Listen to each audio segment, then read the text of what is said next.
சென்னை பெங்களூர் தேசிய நெடுஞ்சாலையில் பேருந்துகள் ஒன்றன் பின் ஒன்றாக மோதியதால் பயணிகள் அலறல். பேருந்து ஓட்டுநர்கள் துரிதமாக செயல்பட்டதால் பெரும் உயிர் சேதம் தவிர்ப்பு. திருவண்ணாமலை அடுத்த பலப்பாம்பாடி பகுதி சென்னை பெங்களூர் தேசிய நெடுஞ்சாலையில் வரதுபுரத்தில் வீட்டுமனை பிரிவு உள்ளது. அந்த இடத்தை சமன் செய்வதற்காக கனரக லாரி மூலம் மண்ணை ஏற்றிக்கொண்டு லாரி சென்று கொண்டிருந்தது.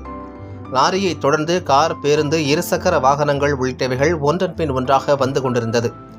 அப்போது திடீரென்று கனரக லாரி ஓட்டுநர் எந்த ஒரு முன் அறிவிப்பும் இன்றி லாரியை சாலையின் வலதுபுறமாக இயக்கியதால் அதனை சற்றும் எதிர்பார்க்காத அரசு பேருந்து ஓட்டுநர் முன்னே இருந்த கார் மீது மோதாமல் இருக்க திடீரென்று பிரேக் பிடித்ததில் பின்னே வந்த தனியார் பேருந்து மற்றும் கார்கள் ஒன்றன் பின் ஒன்றாக மோதிய விபத்தில் தனியார் பேருந்தின் முகப்பு கண்ணாடி முற்றிலும் உடைந்து சாலையில் சிதறியது.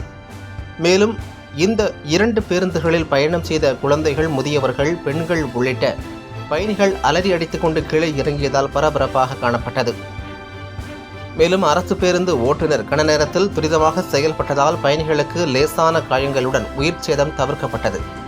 இந்த விபத்தினால் பெங்களூர் சென்னை தேசிய நெடுஞ்சாலையில் சிறிது நேரம் போக்குவரத்து பாதிக்கப்பட்டு பரபரப்பு காணப்பட்டது.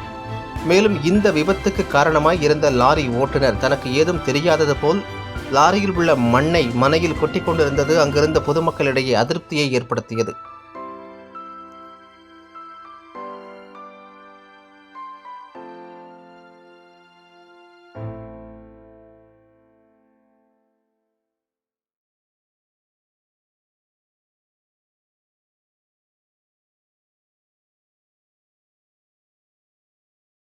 செய்திகளை உடனுக்குடன் தெரிந்து கொள்ள தீரன் நியூஸ் சேனலை சப்ஸ்கிரைப் செய்யுங்கள் மற்றும் பெல் பட்டனை அழுத்தி விடுங்கள்.